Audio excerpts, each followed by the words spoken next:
Hello दोस्तों, स्वागत है एक बार फिर से आप सभी का हमारे चैनल एसएस क्लासेस पर। आज आपके लिए एक महत्वपूर्ण सूचना थी। जो हमारा उत्तर प्रदेश उच्चतर शिक्षा सेवा आयोग एवं उत्तर प्रदेश माध्यमिक शिक्षा आयोग है, इसके सम्मेलन का एक प्रारूप प्रस्तुत किया गया है। ठीक है, तो वो प्रारूप क्या है हम आपको दिखाते हैं। नया शिक्षा आयोग जो बनाया गया है उत्तर प्रदेश में, और जहाँ पर अभी तक उच्च शिक्षा का अलग आयोग था, माध्यमिक का अलग था और प्राथमिक के ये जो अलग अलग चीज़ें थी, एक ही आयोग के अंदर ये सारी परीक्षाएं अब आयोजित की जाएंगी। तो हम आपको दिखाते हैं। चैनल को अगर आपने सब्सक्राइब नहीं किया तो अभी तक कर लीजिए, जिससे सभी वीडियोस की नोटिफिकेशन आपको मिलती रहे। और अगर आप हमारा कोर्स ज्वाइन करना चाहते हैं नेट जेआरएफ या असिस्टेंट प्रोफेसर के लिए, तो मुझे इन नंबर्स पर कांटेक्ट कर सकते हैं और हमारा प्रैक्टिस सेट भी ले सकते हैं। तो चलते हैं, हम आपको दिखाते हैं नया शिक्षा आयोग क्या है। तो आप ये देख सकते हैं, इसमें जो दिया हुआ है उत्तर प्रदेश उच्चतर शिक्षा आयोग एवं उत्तर प्रदेश माध्यमिक शिक्षा आयोग के सम्मेलन का प्रारूप। तो अब ये जो दोनों चीज़ें हैं ये एक नाम से सभी जानी जाएंगी। उनका नया नाम क्या होगा? नया आयोग जो हमारा बनेगा उसका नाम है उत्तर प्रदेश शिक्षा सेवा आयोग। ठीक है, आपको ध्यान रखना है, उत्तर प्रदेश शिक्षा सेवा आयोग यानी यूपी एजुकेशन सर्विस कमीशन के नाम से अब इसको जाना जाएगा, अथवा इसे उत्तर प्रदेश राज्य शिक्षा सेवा आयोग यानी UP state education service commission भी कहा जा सकता है। ये इसका अब नाम होगा, यानी नया आयोग जो होगा, नाम आपको ध्यान रखना है, उत्तर प्रदेश शिक्षा सेवा आयोग है ये। ठीक है, इसमें क्या क्या सेवाएं होंगी अगर इसकी बात करें, तो इस आयोग द्वारा चयनित की जाने वाली जो सेवाएं होंगी वो प्रांतीय शिक्षा सेवाएं कहलाएंगी, जिनकी 3 श्रेणियां होंगी मुख्यतः। 3 श्रेणियां कौन सी होगी? क ख ग, ये 3 वर्ग होंगे इसमें। क वर्ग की बात करें तो क वर्ग में उच्च शिक्षा में सहायक आचार्य और महाविद्यालयों के प्राचार्य के चयन संबंधी सेवाएं समाहित होंगी। ख वर्गीय सेवाएं जो होंगी वो माध्यमिक शिक्षा में प्रधानाचार्य, प्रवक्ता एवं एलटी ग्रेड शिक्षकों की नियुक्ति संबंधी सेवाएं समाहित होंगी। और ग वर्गीय सेवाओं में प्राथमिक शिक्षा में सहायक अध्यापकों की नियुक्ति संबंधी सेवाएं समाहित होंगी। यानी एक ही आयोग होगा पूरे प्रदेश में, और ये तीनों तरह की जो परीक्षाएं होंगी उनको क ख ग वर्ग में विभाजित कर दिया गया, और इन परीक्षाओं का आयोजन यही आयोग करेगा। ठीक है, और प्रांतीय शिक्षा आयोग और इसके घटकों की अगर बात करें तो आयोग से तात्पर्य मतलब अध्यक्ष और 14 सदस्यों से होगा। यानी एक अध्यक्ष होगा और उसमें 14 सदस्य होंगे जो आयोग के घटक हैं, और आयोग का एक ही अध्यक्ष होगा। अध्यक्ष की योग्यता की बात करें तो अध्यक्ष की अर्हता उच्चतर शिक्षा सेवा आयोग 1980 में अध्यक्ष पद हेतु जो अर्हता होगी वही इसके लिए भी मान्य होगी। ठीक है, आयु की बात करें तो जो वर्तमान में उच्चतर शिक्षा सेवा आयोग के अध्यक्ष की आयु संबंधी जो अर्हता होगी, यानी जो अधिकतम 65 वर्ष है, वही यहाँ भी लागू होगी।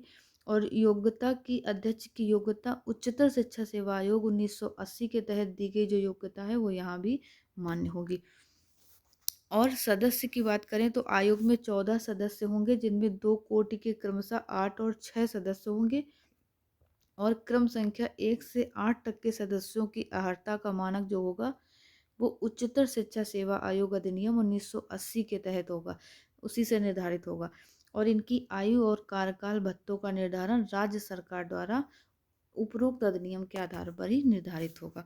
ठीक है, तो मतलब बाकी चीज़ें ज़्यादातर उसी अधिनियम के तहत होंगी, बस इसका नाम बदला गया है और सभी को मिलाकर के एक नए आयोग को गठन किया गया है। क्रम संख्या 9 से 14 तक के जो सदस्य होंगे उनकी अर्हता योग्यता माध्यमिक शिक्षा सेवा चयन आयोग के सदस्यों की जो अध्यक्ष की और सदस्य की जो योग्यता है उसी आधार पर होगी। ठीक है, तो 1 से 8 तक के सदस्य उच्च शिक्षा में साक्षात्कार लेने हेतु अहर होंगे, और 9 से 14 तक के सदस्य माध्यमिक शिक्षा के प्रधानाचार्यों या शिक्षकों के साक्षात्कार हेतु अहर होंगे। और क्रम संख्या 1 से 8 तक के सदस्य माध्यमिक शिक्षा में साक्षात्कार करने हेतु भी अहर्त होंगे। मतलब 1 से 8 वाले उच्च शिक्षा के लिए हैं, लेकिन वो माध्यमिक में भी वो जा सकते हैं, वहाँ पर भी मतलब उनकी योग्यता हो है, वहाँ पर भी अर्हता उनकी है। और लेकिन 9 से 14 वाले सदस्य अपने ही वर्ग में रहेंगे। ठीक है, ऊपर वाले जो हैं उच्च वाले हैं वो माध्यमिक में जा सकते हैं, लेकिन माध्यमिक वाले उच्च में नहीं जाएंगे। वेतन भत्ते जो आवास इत्यादि सुविधाएं हैं सभी सदस्यों को समान रूप से होंगी। और आयोग का निर्णय की बात करें तो आयोग में निर्णय सदस्यों के बहुमत के आधार पर लिया जाएगा और बराबरी पर रहने पर अध्यक्ष को मताधिकार करने का अधिकार होगा। ठीक है, और इसके संचालन की अगर हम बात करें तो सचिव होंगे। ठीक है, और ये सारे जो इसमें क्रियाकलाप ये सारे होंगे। ठीक है, तो आपके लिए जो इम्पोर्टेंट चीज़ थी, हाँ, और आगे एक है इसमें परीक्षा नियंत्रक भी होगा। परीक्षा नियंत्रक आयोग की परीक्षाओं के सफल संचालन हेतु एक परीक्षा नियंत्रक भी होगा। और प्रथम इस परीक्षा नियंत्रक सेवा श्रेणी प्रथम के स्तर से निम्न नहीं होगा। ठीक है, कार्यों की बात करें परीक्षा नियंत्रक का, तो ये इंपॉर्टेंट चीज नोट डाउन कर ध्यान रखिएगा कि परीक्षा नियंत्रक त्रिस्तरीय प्रांतीय शिक्षा सेवाओं के लिए लिखित परीक्षाओं का आयोजन करेगा। और ये परीक्षाएं कम से कम साल में एक बार अवश्य आयोजित होंगी। और परीक्षाओं के संचालन में प्रश्निकों, साक्षात्कारकर्ता, परीक्षकों आदि का पैनल परीक्षा नियंत्रक द्वारा तैयार किया जाएगा, जो प्रत्येक 3 साल पर पुनर्समीक्षित, परिवर्तित और परिवर्धित की जाती रहेंगी। ये चीज़ें इसमें इम्पॉर्टेंट हैं। और इसके तीसरे भाग में कहा गया, तीसरे चैप्टर में आयोग की शक्तियों का वर्णन किया गया है, कार्यों का वर्णन किया गया है। तो आयोग क्या करेगा, महाविद्यालय के प्राचार्यों, सहायक आचार्यों और माध्यमिक के प्रधानाचार्यों, प्रवक्ता, एलटी ग्रेड टीचर, प्राथमिक में सहायक अध्यापकों के नियुक्ति हेतु अलग अलग परीक्षाएं और साक्षात्कार कर सकेगा। आयोग को परीक्षा प्रणाली, परीक्षकों, प्रश्निकों, साक्षात्कारताओं की नियुक्ति के पैनल का निर्धारण करने का भी अधिकार होगा। ये इसके शक्तियां और कार्य हैं। ठीक है, और आयोग उत्तर प्रदेश उच्चतर शिक्षा सेवा आयोग 1980 और उत्तर प्रदेश माध्यमिक शिक्षा सेवा आयोग 1980 में विहित अधिकृत समस्त कार्यों का अधिकार धारण करेगा। ठीक है, तो और चौथे भाग में क्या कहा गया है, हाँ, एक और इसका कार्य है कि लोक सेवा आयोग, उत्तर प्रदेश लोक सेवा आयोग की भांति ये आयोग भी उपरोक्त विभिन्न स्तर की नियुक्तियों हेतु अलग अलग परीक्षा और साक्षात्कार प्रणाली का प्रयोग कर सकता है।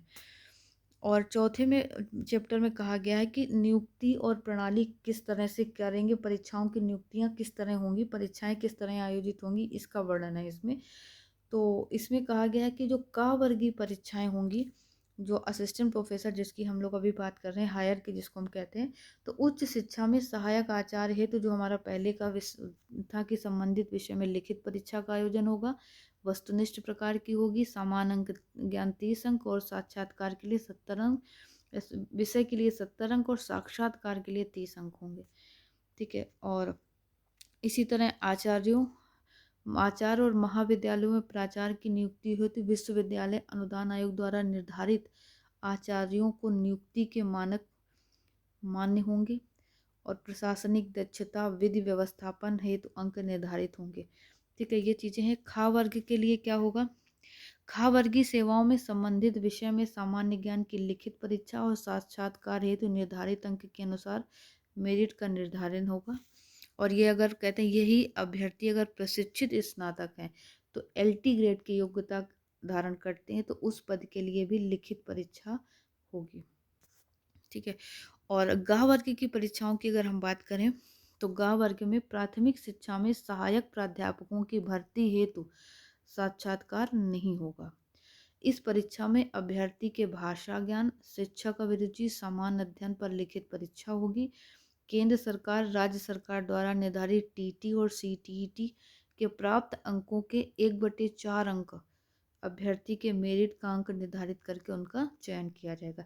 तो ये 3 तरह की परीक्षाएं आयोग के द्वारा आयोजित की जाएंगी। ठीक है, तो ये हमारा नया आयोग बनने जा रहा है, इसका ये प्रारूप जारी किया गया है जिसका शीर्षक होगा उत्तर प्रदेश शिक्षा सेवा आयोग।